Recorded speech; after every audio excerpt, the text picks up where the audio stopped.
नमस्कार साथियों, यह क्लास बाल मनोविज्ञान एवं शिक्षा शास्त्र का है। अगर आपने बीटेट यानी बिहार एस्टेट भरा है या ईएमआरएस का फॉर्म भरा है, अगर आप किसी भी ऐसे फॉर्म को भरे हैं जिसमें बाल मनोविज्ञान और शिक्षा शास्त्र की ज़रूरत होती है, चाहे वो जेटेट हो, बीटेट हो, सीटेट हो, एचटेट हो, एनवीएस हो, केवीएस हो, ईएमआरएस हो, बीएड हो या डीएलएड हो, तो आप एक अच्छी वीडियो देख रहे हैं। इस वीडियो में हम बात करने वाले हैं आर्ट ऑफ टीचिंग की। शिक्षण की अवधारणाएं पढ़ेंगे इसमें हम। और अगर इस वीडियो की आपको व्हाट्सएप चाहिए पीडीएफ के रूप में, तो आप हमारे व्हाट्सएप ग्रुप को ज्वाइन करें, जिसके लिंक वीडियो के डिस्क्रिप्शन में दिए हुए हैं और चैनल के डिस्क्रिप्शन में भी दिए हुए हैं।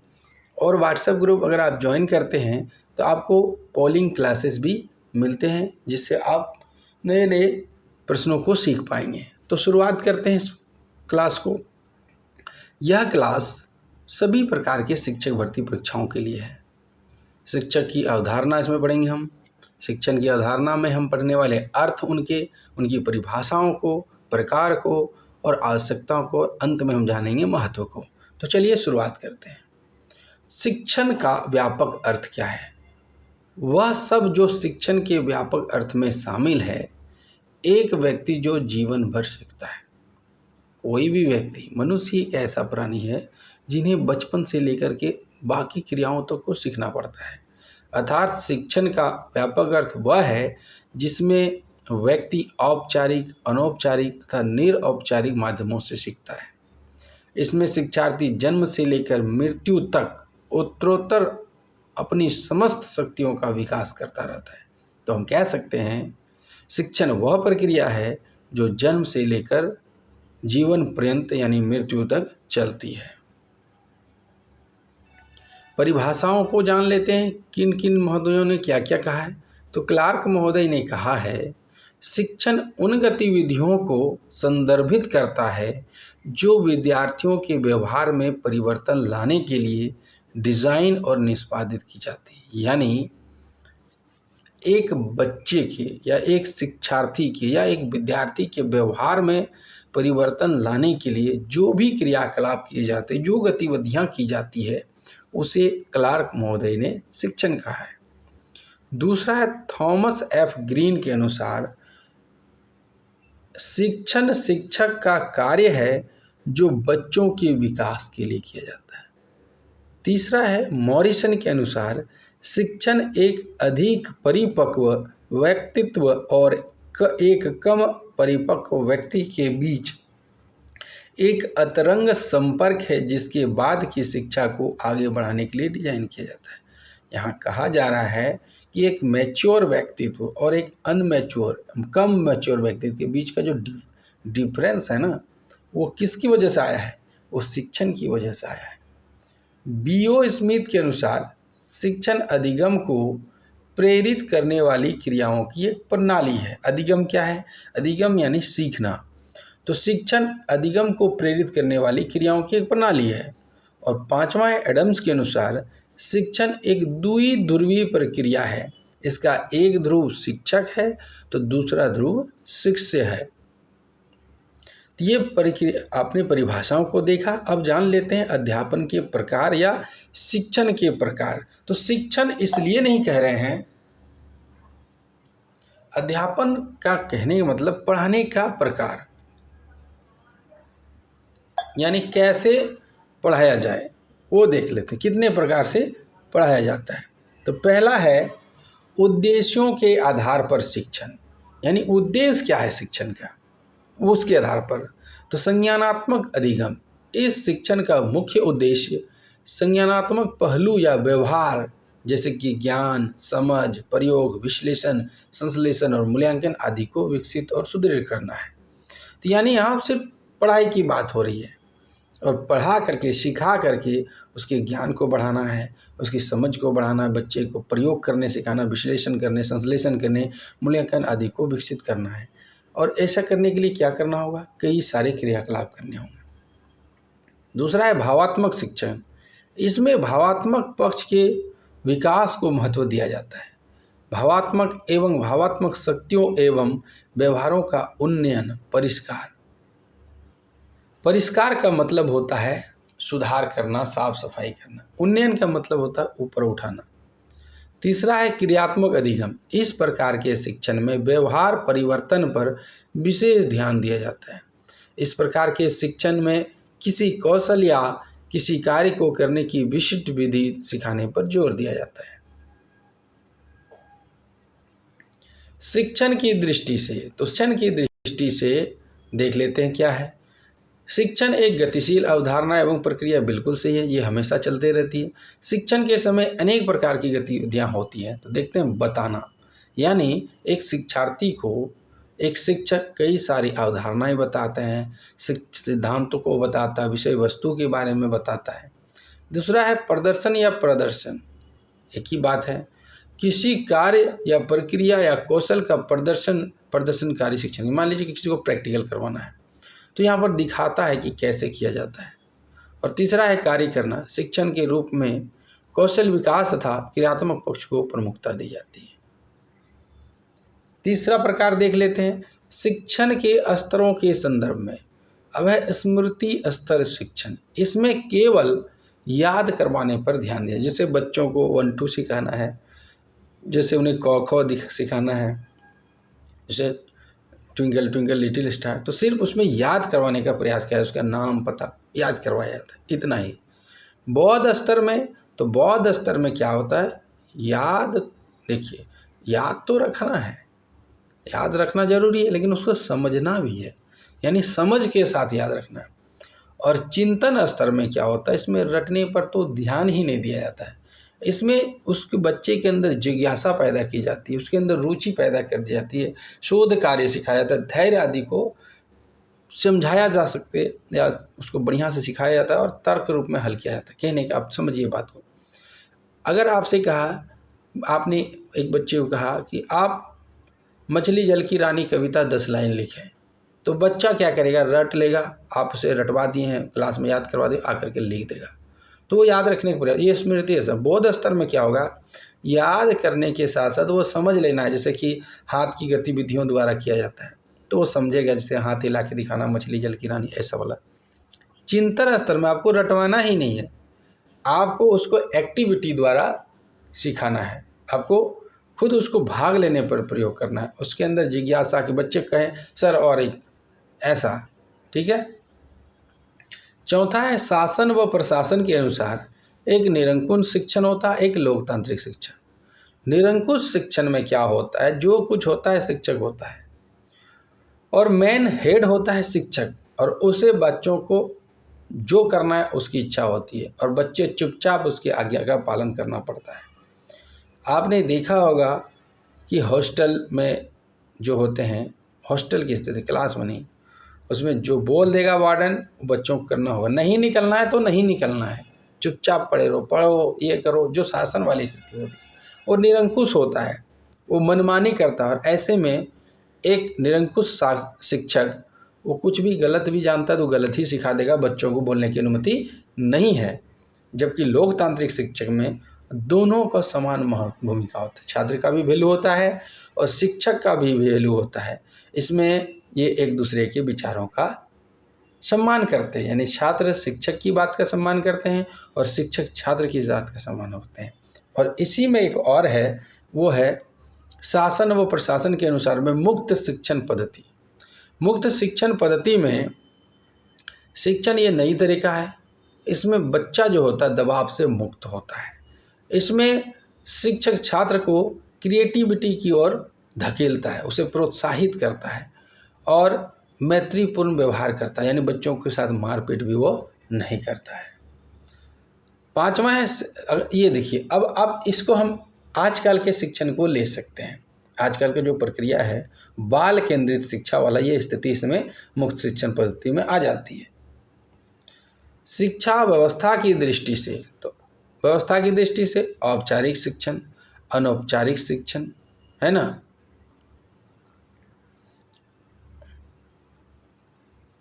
चलिए देख लेते हैं, यहाँ 2 अनौपचारिक शिक्षण हो, आगे हम समझा देते हैं, ठीक है। पहला है औपचारिक शिक्षण। औपचारिक शिक्षण वहीं मिलता है जहाँ आप कभी कॉलेज जाकर के करते हैं या यूनिवर्सिटी जाके करते हैं, विशेष नियम के द्वारा औपचारिक शिक्षण में आपको नियम पालन करने होते हैं, वो डिग्री के लिए प्राप्त किया जाता है, उसमें सर्टिफिकेट मिलता है। जैसे कि 1 से लेकर के बच्चे 10 तक पढ़ते हैं, इंटर पढ़ते हैं, ग्रेजुएशन पढ़ते हैं या कोई ट्रेनिंग करते हैं, तो ये औपचारिक शिक्षण के अंतर्गत आते हैं। अनौपचारिक शिक्षण में कोई आयु सीमा या ऐसा कोई निर्धारित नहीं होता। जैसे क्या बोलते हैं, वृद्ध महिलाओं को सिखाया जाता है, पुरुषों को सिखाया जाता है, वो हुआ। या कोई काम करते करते सीख गया कहीं पर, तो इसमें कोई डिग्री उसे नहीं मिलता है। इसमें समय पाठ्यक्रम ऐसी कोई बाउंडेशन नहीं होती है, जबकि औपचारिक शिक्षण में पाठ्यक्रम निश्चित होता है, अनौपचारिक शिक्षा में नहीं होता है कि नहीं। इसमें निचला वाला अनौपचारिक शिक्षा जो लिखा है, इसमें निश्चित उद्देश्यों के आधार पर शिक्षा का आयोजन किया था, पाठ्यक्रम, समय, स्थान, ये अनौपचारिक यहाँ पर नहीं हुआ। तीसरा वाला मुझे याद नहीं आ रहा है, मैं बता देता हूँ, ठीक है, मैं बता दूंगा इसके बारे में, जरा सा मैं अभी सोच लेता हूँ। हाँ, याद आ गया, गैर औपचारिक शिक्षण होता, क्या होता है, गैर औपचारिक शिक्षण होता, अनौपचारिक नहीं होगा, गैर औपचारिक शिक्षण होता है। तो चलिए फिर से, औपचारिक शिक्षण में क्या होता है, पाठ्यक्रम निर्धारित होता है, उसमें स्कूल जाना पड़ता है, कॉलेज जाना पड़ता है और उन्हें एक सर्टिफिकेट दिया जाता है, उन्हें प्रमाण पत्र मिलता है, ये औपचारिक शिक्षण, इसके अपने नियम कानून होते हैं। अनौपचारिक शिक्षण में ऐसा कुछ नहीं होता, ये घर पर दिया जा सकता है या आंगनबाड़ी में दिया जा सकता है, तो इस प्रकार का। जबकि गैर औपचारिक शिक्षण में थोड़ा दोनों मिक्स होता है, बाहर से भी थोड़े कुछ मिलते हैं, कुछ नियम से भी मिलते हैं, इसमें कोई बंधन नहीं होता, लेकिन बीच बीच में इसका आयोजन किया जाता है। जैसे कि अगर आप कुछ पाठ्यक्रम को ले लें जो विशेष तौर पर निर्धारित किए गए हैं कि 6 महीने का कोर्स है, 3 महीने का कोर्स है, कि आप क्लास के साथ साथ, जैसे कि आप इग्नू से पढ़ाई करते हैं, तो इग्नू से अगर आप पढ़ाई करते हैं तो इसमें क्या होता है, आपको औपचारिक भी है थोड़ा सा और थोड़ा अनौपचारिक है। जैसे कि आपको क्लास जाने की ज़रूरत नहीं है, लेकिन आपको सर्टिफिकेट भी मिल जाता है, तो दोनों इसमें गुण होते हैं गैर औपचारिक शिक्षण में। चलिए अब शिक्षण की प्रकृति को देख लेते हैं कि शिक्षण की प्रकृति कैसी होती है। शिक्षण एक अंतर प्रक्रिया है, बिल्कुल सही बात है। अंतर प्रक्रिया क्या है, एक दूसरे के बीच चलता रहता है। शिक्षण किसके किसके बीच चलता है, तो शिक्षक और शिक्षार्थी के बीच चलता है, जिसे हम छात्र भी कह सकते हैं, बच्चे भी कह सकते हैं, उनके बीच ये चलता रहता है। इनमें दोनों की अंतर मतलब एक से दूसरे में ट्रांसफ़र होना, ये प्रक्रिया है। शिक्षक कुछ बताता है, साथ में बच्चे कुछ पूछते हैं, दोनों के बीच इंटरेक्शन होते रहता है। शिक्षण एक कला और विज्ञान दोनों, बिल्कुल सही बात है। शिक्षण के अंदर कला होती है। अगर आप एक शिक्षक हैं, आपके अंदर ये कला होनी चाहिए कि हम अपनी बात को किस तरह बच्चों के दिमाग में डाल सकते हैं। आपने देखा होगा कि एक ही सवाल को कई शिक्षक कई तरीके से पढ़ाते हैं, तो ये उनकी कला है ना। बच्चे बोर भी नहीं होने चाहिए, बच्चे आपसे डरे भी नहीं, आपके खुल के बात करें, ये एक शिक्षक की कला होती है। तो ये शिक्षण में कला है। दूसरा बात विज्ञान, विज्ञान ये है कि हमें क्या पढ़ाना है, हमें किस तरह पढ़ाना है, कितना पढ़ाना है, ये सारी विधियाँ हैं। उसका मूल्यांकन कब करना है, आकलन कब करना है, तो इसमें कला भी है और विज्ञान भी है। शिक्षण एक विकासात्मक प्रक्रिया, बिल्कुल सही बात है। जब आप एक अच्छा शिक्षण देते हैं ना, तो बच्चों के व्यवहार में आप जो चाहते हैं वैसा परिवर्तन ला सकते हैं। वाटसन महोदय ने क्या कहा था, मुझे एक बच्चा दे दीजिए, मैं जो चाहूँगा उसे बना सकता हूँ। इसमें संज्ञानात्मक आप बदलाव कर सकते हैं, भावात्मक और कार्यात्मक पहलुओं का विकास कर सकते हैं। तो ये विकासात्मक प्रक्रिया है। शिक्षण एक सतत प्रक्रिया, ये तो हमने शुरू में ही कहा है, शिक्षण जीवन पर्यंत चलने वाली प्रक्रिया है। जन्म से लेकर मृत्यु तक चलती है। इसमें कई सारे क्रियाओं को करते हैं हम। पहली बात, शिक्षण देते हैं, क्रियाएं करते हैं, अधिगम करवाते हैं, फिर उसका मूल्यांकन भी करते हैं कि हमने क्या किया, कितना उपलब्धि हमें हासिल हुई। पांचवा है शिक्षण निर्देशन की एक प्रक्रिया है। शिक्षण में विद्यार्थियों को उनकी योग्यता के अनुसार विकसित करने का प्रयास किया जाता है। इस प्रकार लक्ष्य दिशा का है। यानी एक, यदि आप अगर मैट्रिक के स्टूडेंट को पढ़ा रहे हैं, तो आप चाहें कि सभी मेरे बच्चे मैट्रिक में अच्छे रिजल्ट करें, तो इसमें एक लक्ष्य निर्धारित होता है कि नहीं, एक निर्देश दिया होता है कि तुम्हें अच्छे से पढ़ना है और मैं तुम्हें अच्छे से पढ़ाऊँगा, अच्छे से सिखाऊँगा। तो एक लक्ष्य निर्धारित होती है। छठा प्रश्न है, छठा ऑप्शन है, शिक्षण एक त्रिपक्षीय प्रक्रिया है। देखिए हमने पहले दो पक्षीय देखा था, अब एक त्रिपक्षीय आ गया। ठीक है, तो देखिए कि त्रिपक्षीय क्या क्या है। तो ब्लूम के अनुसार शिक्षण के तीन पहलू, सीखने के उद्देश्य, क्यों सीखें भाई, आखिर सीखें क्यों, हमारा उद्देश्य क्या है। दूसरा सीखने के अनुभव, जब हम सीखते हैं तो हमें कैसा अनुभव होता है। जब कहा जाता है जब अनुभव सुखद होता है तो बच्चे जल्दी सीखते हैं, जब अनुभव दुखद होता है तो बच्चे स्कूल जाना ही नहीं पसंद करते हैं। और तीसरा है व्यवहार में परिवर्तन। सातवां है शिक्षण एक उद्देश्यपूर्ण प्रक्रिया। ये तो हमने बता ही दिया आपको, सबका अपना एक उद्देश्य होता है कि क्यों हम पढ़ेंगे, आखिर हमारा उद्देश्य क्या है। हमें अच्छा अंक लाना है या हमें एक अच्छा इंसान बनाना है। यदि आप ही आज पढ़ रहे हैं, हमसे हमारे वीडियो को देख रहे हैं, तो आपके भी कुछ ना कुछ उद्देश्य हैं कि नहीं। आपको अच्छे से एग्ज़ाम पास करना, आपको जॉब लेना है, तो सबका उद्देश्य तो बना ही रहता है, बिना उद्देश्य का कुछ नहीं होता है। आठवां है शिक्षण एक सामाजिक और व्यावसायिक प्रक्रिया है।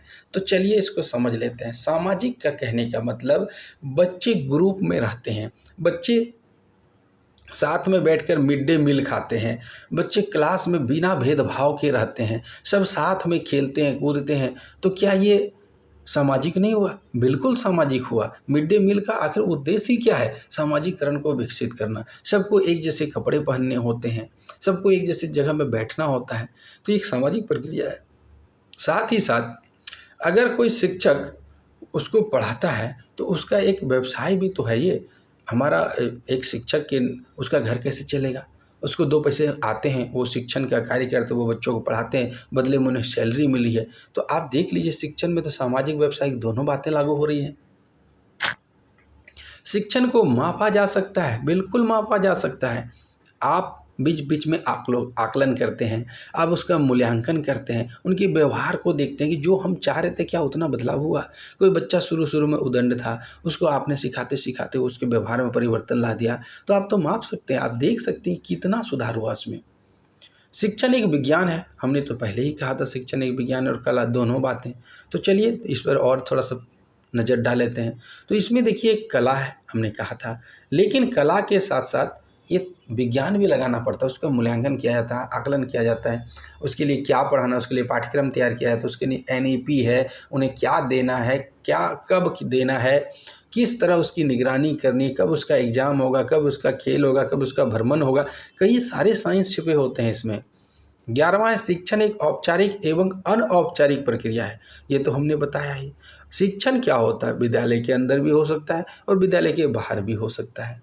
तो ये औपचारिक भी है, अनौपचारिक। अब आप कहेंगे सर विद्यालय के बारे में, तो यदि कोई बच्चा क्लास में पढ़ता है तो उसे शिक्षण कहेंगे, और क्लास के बाहर वो समाज से सीखता है, पर्यावरण से बहुत सारी चीज़ें सीखता है। जैसे मार्केटिंग करना सीखा, दुकानदारी करना सीखा, वो गाड़ी में ट्रेन में चढ़ना सीखा, वो टिकट कटाना सीखा, वो बातचीत करना सीखा। तो ये तो दोनों जगह हो रहा है ना, क्लास में भी हो रहा है तो औपचारिक हो गया, बाहर हो रहा है तो अनौपचारिक हो गया।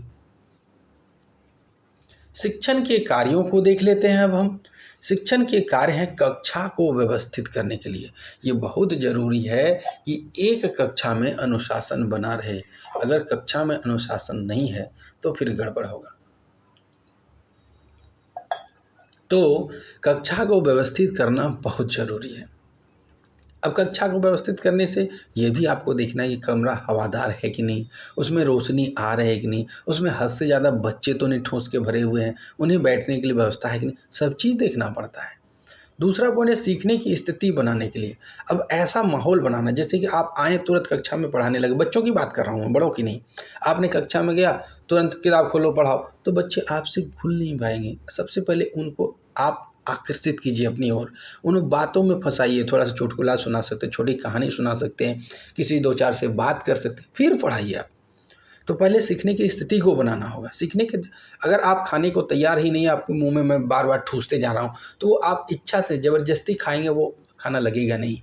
उसी प्रकार जब तक आप सीखने को तैयार नहीं हैं तो हमारा दिया गया चीज़ आपके ऊपर से बाहर निकल जाएगा। तीसरा पॉइंट कहता है विषय वस्तु और कार्य का विश्लेषण। जी हाँ, हम क्या पढ़ाने वाले हैं और कैसे पढ़ाने वाले हैं, इसको पहले से ही सोचना होगा। और अगर आप में इतना टैलेंट है तो आप पढ़ाने के दौरान भी बदल सकते हैं।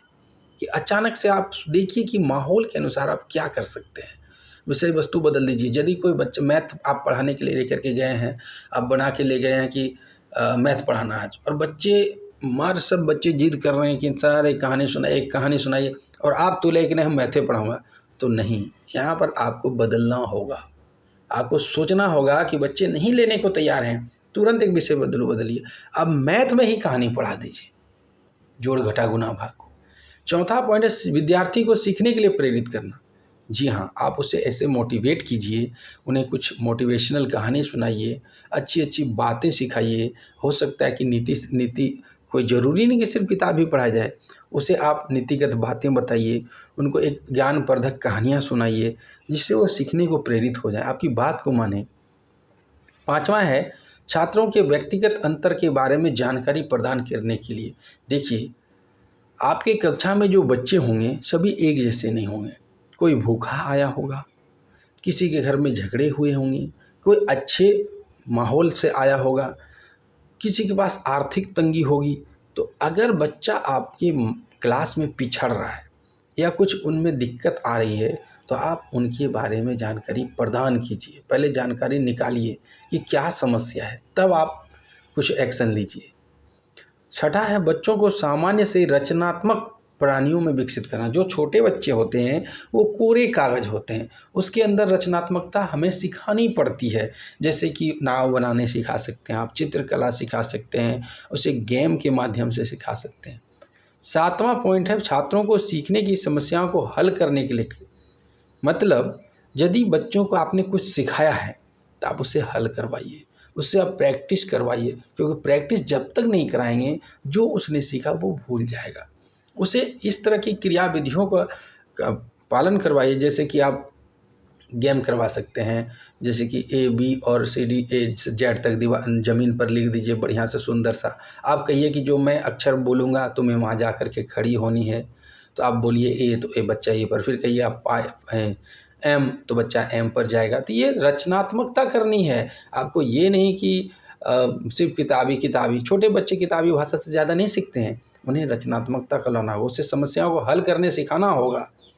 आठवां पॉइंट है छात्रों के शुरुआती व्यवहार को समझना। यदि कोई बच्चा आकर के आपकी क्लास में सो रहा है या कोई बदमाशी कर रहा है, तो आप छड़ी ना उठा लें, पहले आप समझने का प्रयास करेंगे आखिर बच्चा ऐसा कर क्यों रहा है।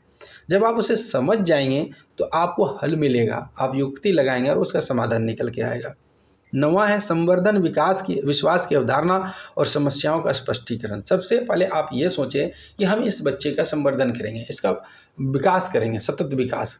साथ ही तो ऐसे करने के लिए उसको समझना होगा कि बच्चे किन बातों पर ज़्यादा भरोसा करते हैं, वो किस तरह का सीखना चाहते हैं, और भी कई बातें आपको उसकी पकड़नी होंगी। इसके बाद जब आपके सामने समस्या निकल के आएगी तो आप उसका स्पष्टीकरण कीजिए, अपने जो आपसे सीनियर हैं उनसे बैठ कर के बात कीजिए। एक गार्जियन पेरेंट मीटिंग होता है, उसमें बुलाइए कि देखिए ऐसी ऐसी समस्या है, उसको स्पष्ट कीजिए और फिर देखिए कि आपका जो समस्या का हल है वो निकलेगा।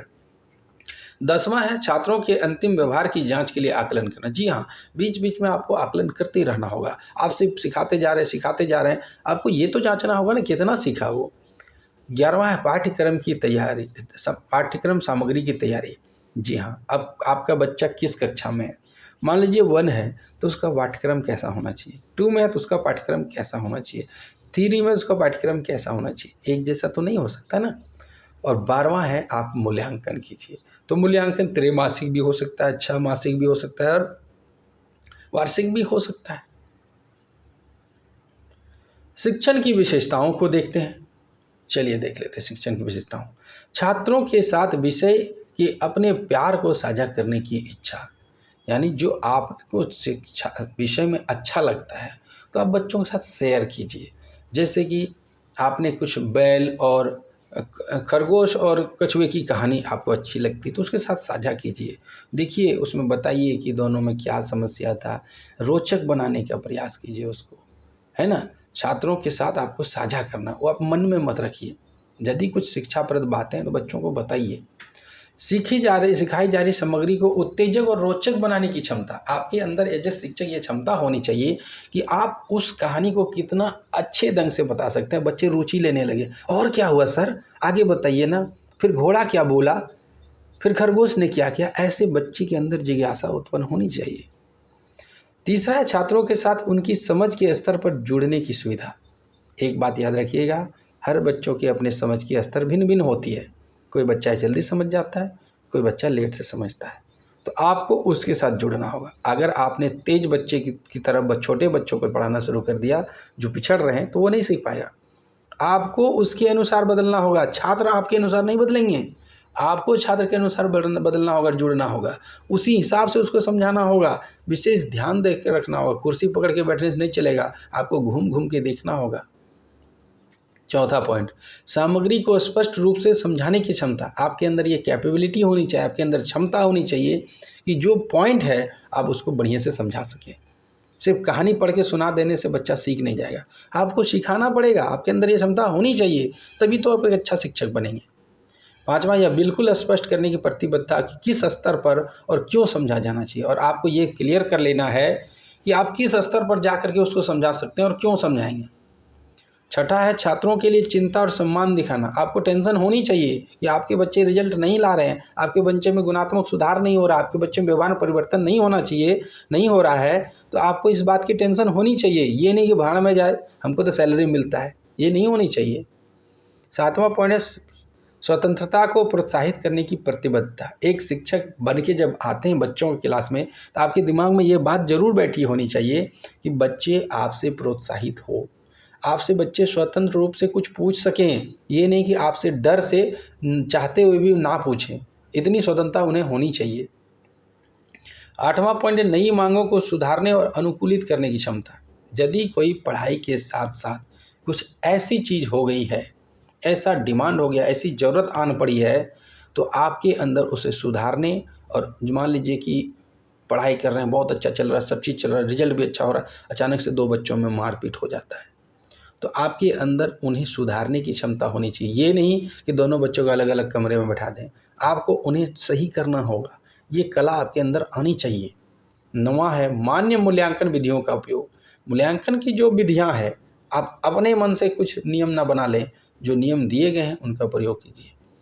10वां है प्रमुख अवधारणाओं पर ध्यान केंद्रित करना। जो अवधारणाएं दी गई हैं, जो उन्होंने, जैसे कि थॉर्नडाइक महोदय ने कुछ कहा है, जीन पियाजे महोदय ने कहा है, इनकी जानकारी रखेंगे तभी तो आप उन पर ध्यान दीजिए कि अच्छा ऐसे किया है बच्चा, कोई बात नहीं, हम ऐसे कर लेंगे। छात्रों को ज़मीन को कवर करने की बजाय उन्हें उनकी गलतफहमी को दूर करना है। ये नहीं कि कोई बच्चा कुछ बोल दिया, मान लीजिए दो लड़ा, अरे ये तो पागल है, उसको छोड़ो ना, उससे दूर रहो, उससे बात मत करो, ऐसे नहीं करना है। एक कबर नहीं करना है, आपको गलतफहमी दूर करना है। देखो तुम जो सोच रहे हो ऐसा नहीं है, वो भी एक अच्छा लड़का है, तुम भी एक अच्छी लड़की हो, दोनों मिलके बात करते हैं, क्या समस्या है दूर करते हैं, सब साथ में पढ़ेंगे, साथ में रहेंगे, तब मस्ती होगा। 11वां पॉइंट है छात्र के काम पर उच्चतम गुणवत्ता प्रतिक्रिया देना। मतलब अरे वाह कितना सुंदर बनाया, अगर वो मामूली सा भी बनाया है तो आपको इतना खुश कर देना है कि वो मोटिवेट हो जाए, अगली बार फिर बनाए। अगर किसी बच्चे ने एक चिड़िया का चित्र बनाया, तो छोटे बच्चे अब कितना अच्छा बनाएंगे आप खुद सोच सकते हैं, लेकिन आपको उच्चतम गुणवत्ता वाला देना है। वाह इतना सुंदर बना, इसकी चोंच तो लाजवाब है, थोड़ा सा और ऐसे करोगे ना तो और अच्छा हो जाएगा। अब देखिए आपने उसे सुधार दिया, लेकिन अगर डायरेक्ट कहते इसका चोंच तो टेढ़ा रख गया, इसको ठीक करो, बुढ़बा कहीं का, तो वो डर जाता। ऐसा नहीं करना है। वाह कितना सुंदर है, तुम तो रंग बिरंगा कौवा बना दिया, हमने तो पहली बार ऐसा कौवा देखा, ऐसा कौवा तो होता ही नहीं है। चलो कोई बात नहीं, एक काम करना, इस बार तुम काला रंग से बनाना, ब्राउन कलर से बनाना, रंग बिरंगा तो बना दिया, इस बार तुम अच्छा करना। तो ऐसे में बच्चे और मोटिवेटेड हो जाएंगे। शिक्षण के चर को देखते हैं।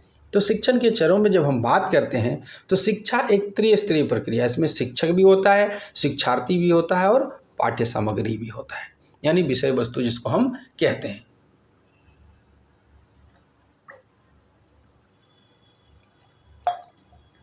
तो क्या क्या चीज़ होता है त्रिस्तरीय प्रक्रिया में? एक शिक्षक होते हैं, एक शिक्षार्थी होते हैं और एक विषय वस्तु होता है। शिक्षक शिक्षार्थी सजीव है और विषय वस्तु निर्जीव है। तो चलिए देखते हैं, इसको समझने का प्रयास करते हैं।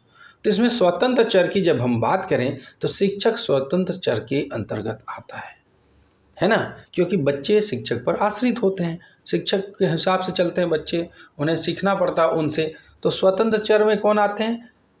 शिक्षक आते हैं वो अपने हिसाब से तैयार करते हैं, अपना जो अनुभव है उसको प्रदान करते हैं।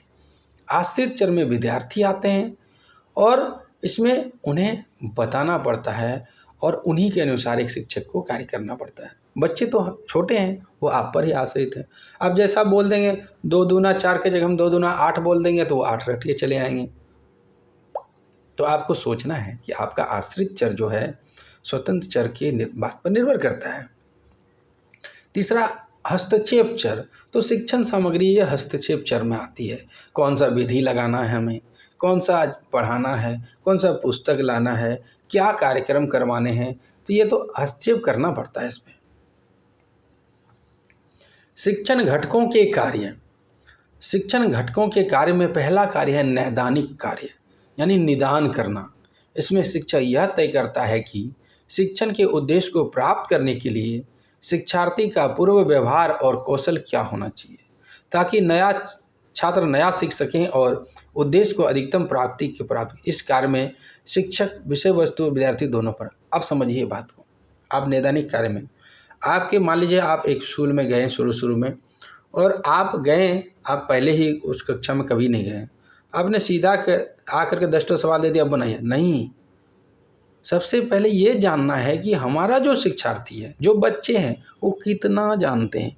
हो सकता है कि जो आपसे पहले वाला शिक्षक वो कुछ सिखाया ही ना हो, या हो सकता है वो ज़्यादा सिखाया हो। तो ऐसे में आप जोड़ घटा लेकर के सीधा शुरुआत कर देते हैं, तो बच्चे तो पहले से जान रहे हैं, या वो 1-2 भी नहीं जानते हैं। तो आपको पहले ये आकलन करना होगा।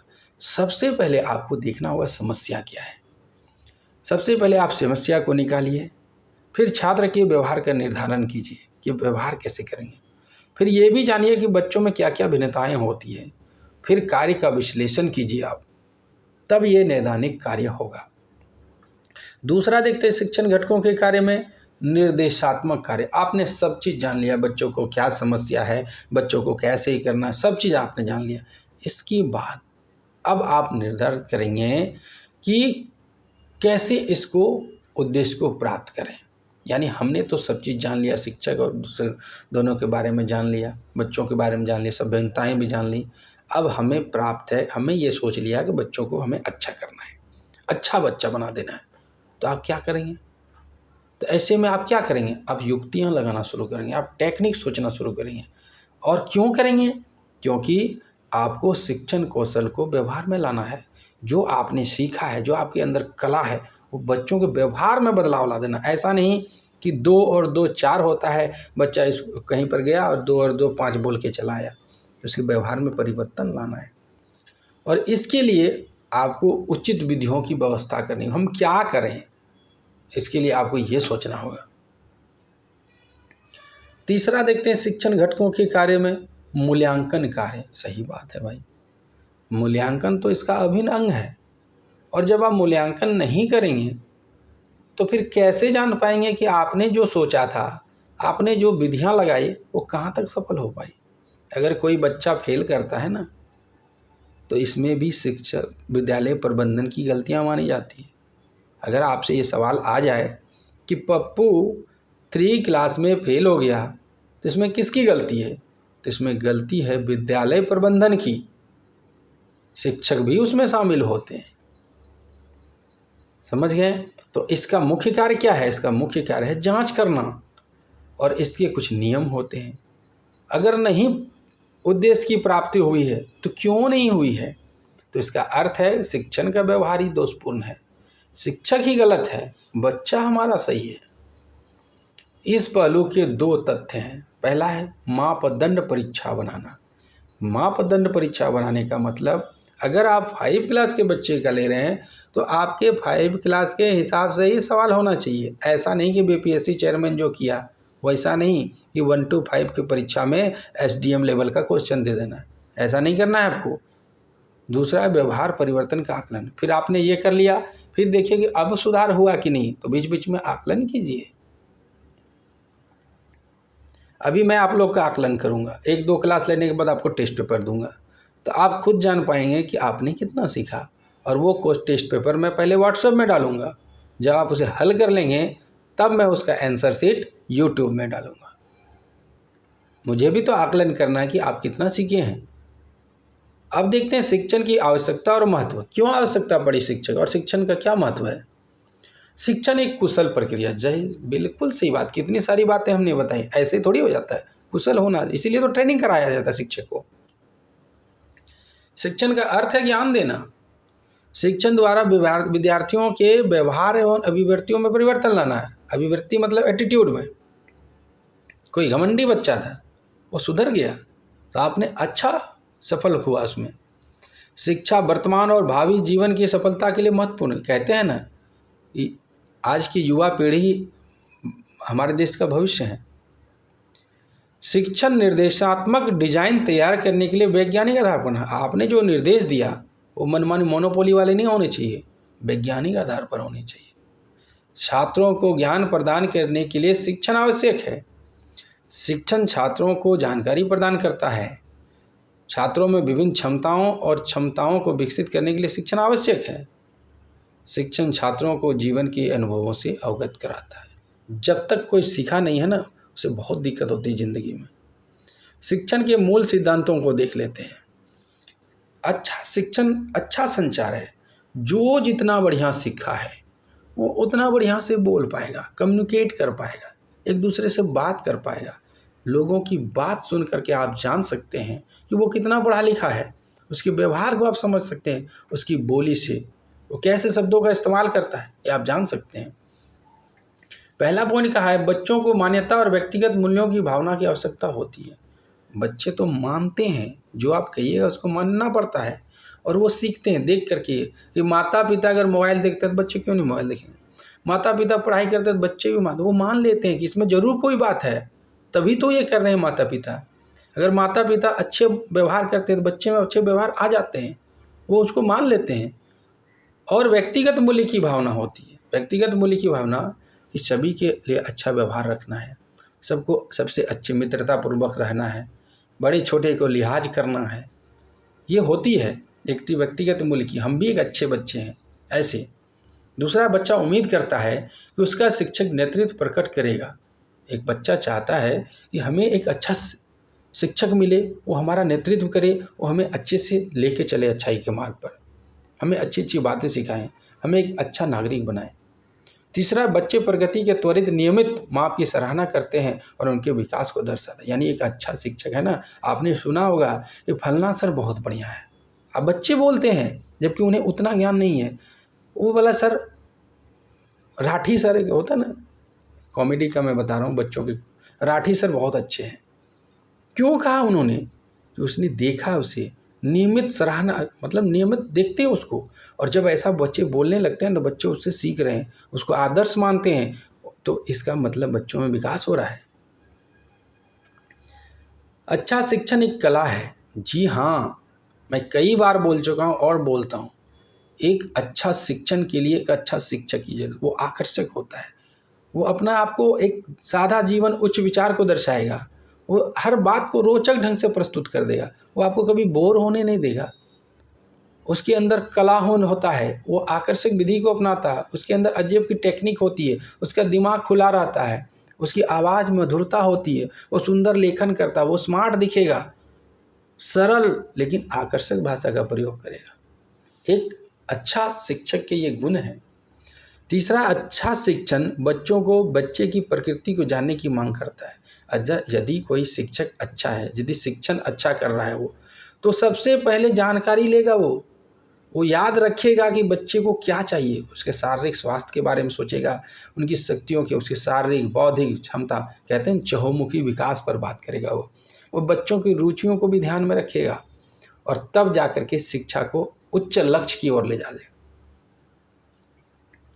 अच्छा शिक्षण दयालु और सहानुभूतिपूर्ण होता है। यानी एक अच्छा शिक्षण तभी होगा जब शिक्षक में मैच्योरिटी हो, उसके अंदर ये पता चले कि बच्चे तो अनमैच्योर है, बच्चे तो बदमाशी करेंगे ही, उसे घर जैसा माहौल दें, उन्हें अच्छा बनाएं, उसको अच्छा फील करवाएं, तो हम बदमाशी नहीं करेंगे। हर बच्चा क्यों बदमाशी करता है? क्योंकि वो ऐसा सीखा है। अपने आप बच्चे में कुछ नहीं होता है, ज़रूर उसने कुछ ऐसा देखा है, या उसके गलत व्यवहार पर माता पिता या परिवार के लोगों ने सपोर्ट किया है, उसे समझाने का प्रयास नहीं किया है, तो एक शिक्षक का दायित्व ये है कि दयालुपूर्ण और सहानुभूतिपूर्ण भूतिपूर्ण आपको व्यवहार करना। ये नहीं कि आपने आते ही 10 छड़ी लगा दिया तो वो और उदंड हो जाएगा।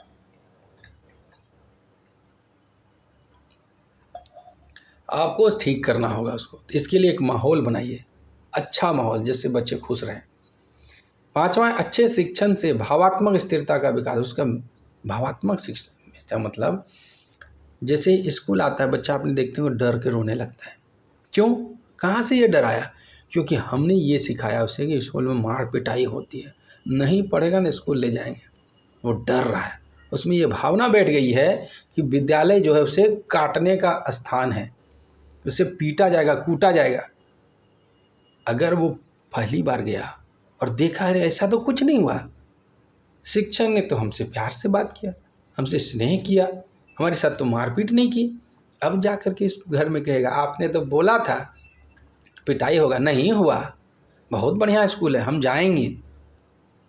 यहाँ पर क्या होगा? शिक्षक का स्वस्थ, स्वस्थ का मतलब मानसिक रूप से स्वस्थ, चिड़चिड़ा मास्टर नहीं होना चाहिए, मैत्रीपूर्ण रवैया, वो बच्चों से घुल मिल जाए, तब बच्चे स्पष्ट और ईमानदार होंगे, बच्चे उसकी बात नहीं काटेंगे। अच्छा शिक्षण लोकतांत्रिक होता है। जी हाँ, अगर लोकतांत्रिक कक्षा की बात करें तो उसमें बच्चों को केंद्र में रखा जाता है और उसके साथ शिक्षक घुल मिल करके उसे के हिसाब से अपनी रणनीति बनाता है। छात्र प्रश्न पूछने के लिए स्वतंत्र होते हैं लोकतांत्रिक कक्षा में, और शिक्षक उसके उत्तर भी देते हैं और तब तक समझाते हैं जब तक वो समझ ना जाए। आपस में चर्चा करते हैं, टिप्पणी भी करते हैं। टिप्पणी का मतलब कमेंट टाइप का, ठीक है। कभी कभी अच्छा देखो बबलू ने कितना अच्छा दिखाया, कभी रेलगाड़ी वाला खेल किया तो तुम इंजन बनोगे। तो कुछ बहुत ऐसी चीज़ें हैं लोकतांत्रिक कक्षा में जो हमें जाननी चाहिए। 7वां पॉइंट है अच्छे शिक्षण में सीखने का मार्गदर्शन करने का कौशल शामिल होता है। जी हाँ, यही तो मैं तभी से कह रहा हूँ, आप शिक्षक हैं और आप जा कर के बैठ के उधर साइड में सिगरेट फूंक रहे हैं, तो बच्चे में क्या मार्गदर्शन देंगे आप? मान लीजिए कि एक टीचर ने कहा बच्चों को, बच्चों देखो जंक फूड नहीं खाना चाहिए, और एक दिन बच्चों ने देखा टीचर को पिज्ज़ा खाते हुए, तो क्या वो सही मार्गदर्शन कर रहा है? उसके अंदर कौशल ही नहीं, वो अपने बात पर अड़िग ही नहीं, वो जो बोलता है उसको खुद पता नहीं क्या बोलता है। ऐसे शिक्षक को कितना वैल्यू मिलेगा? आपने देखा होगा हमारे समाज आसपास में कई ऐसे शिक्षक हैं जिसमें उसमें शिक्षक के गुण ही नहीं है, वो जुआ खेलता है और खुले आम ऐसी जगह पर खेलता है जो उसे खुद शर्म आनी चाहिए। वो सिगरेट पीता है, वो शराब पीता है, तो वो अच्छा मार्गदर्शन क्या दे पाएगा? तो अच्छे शिक्षण में ये सब नहीं होना चाहिए। वांछित प्रयास करने चाहिए, वैसा प्रयास जो चाहिए, उन्हें सही मार्गदर्शन देना है, सही दिशा देनी है, प्रोत्साहन करना है, और इसके लिए उन्हें खुद करना पड़ेगा पहले। महात्मा गांधी ने एक बच्चे के लिए क्या किया था? महात्मा गांधी के पास एक महिला अपने बच्चे के साथ आई और कहा कि देखिए मेरा बेटा चीनी खाता है, इसे छुड़वा दीजिए, आपकी बात नहीं काटेगा। तो महात्मा गांधी ने कहा कि 7 दिन के बाद आइए। तो फिर महात्मा गांधी ने 7 दिन के बाद समझाया, बच्चे ने चीनी खाना छोड़ दिया। तो माँ ने पूछा कि आपने उस दिन क्यों नहीं कहा, आपने 7 दिन का इंतज़ार क्यों किया? तो महात्मा गांधी ने कहा उस समय तक मैं खुद चीनी खाता था, तो मैं इस बच्चे को कैसे सुधार पाता? समझ रहे हैं बात को? एक अच्छा शिक्षक एक आदर्श होता है, उसके अंदर वो क्षमता होती है, वो कुछ भी कर सकता है, लेकिन पहले उसे खुद सुधार करनी पड़ती है। प्रक्रिया के तरीकों का सुझाव देता है कि क्या प्रक्रिया लानी है, उसकी प्रगति का अनुमान लगाने में सहायता करता है कि आपके बच्चे अगर पूछने आते हैं कि बच्चे को साइंस पढ़ाएं कि आर्ट्स पढ़ाएं, तो उस एक सही राय दे सकता है एक अच्छा शिक्षक। 8वां, अच्छा शिक्षण सहयोगी होता है, ये सहयोग करता है।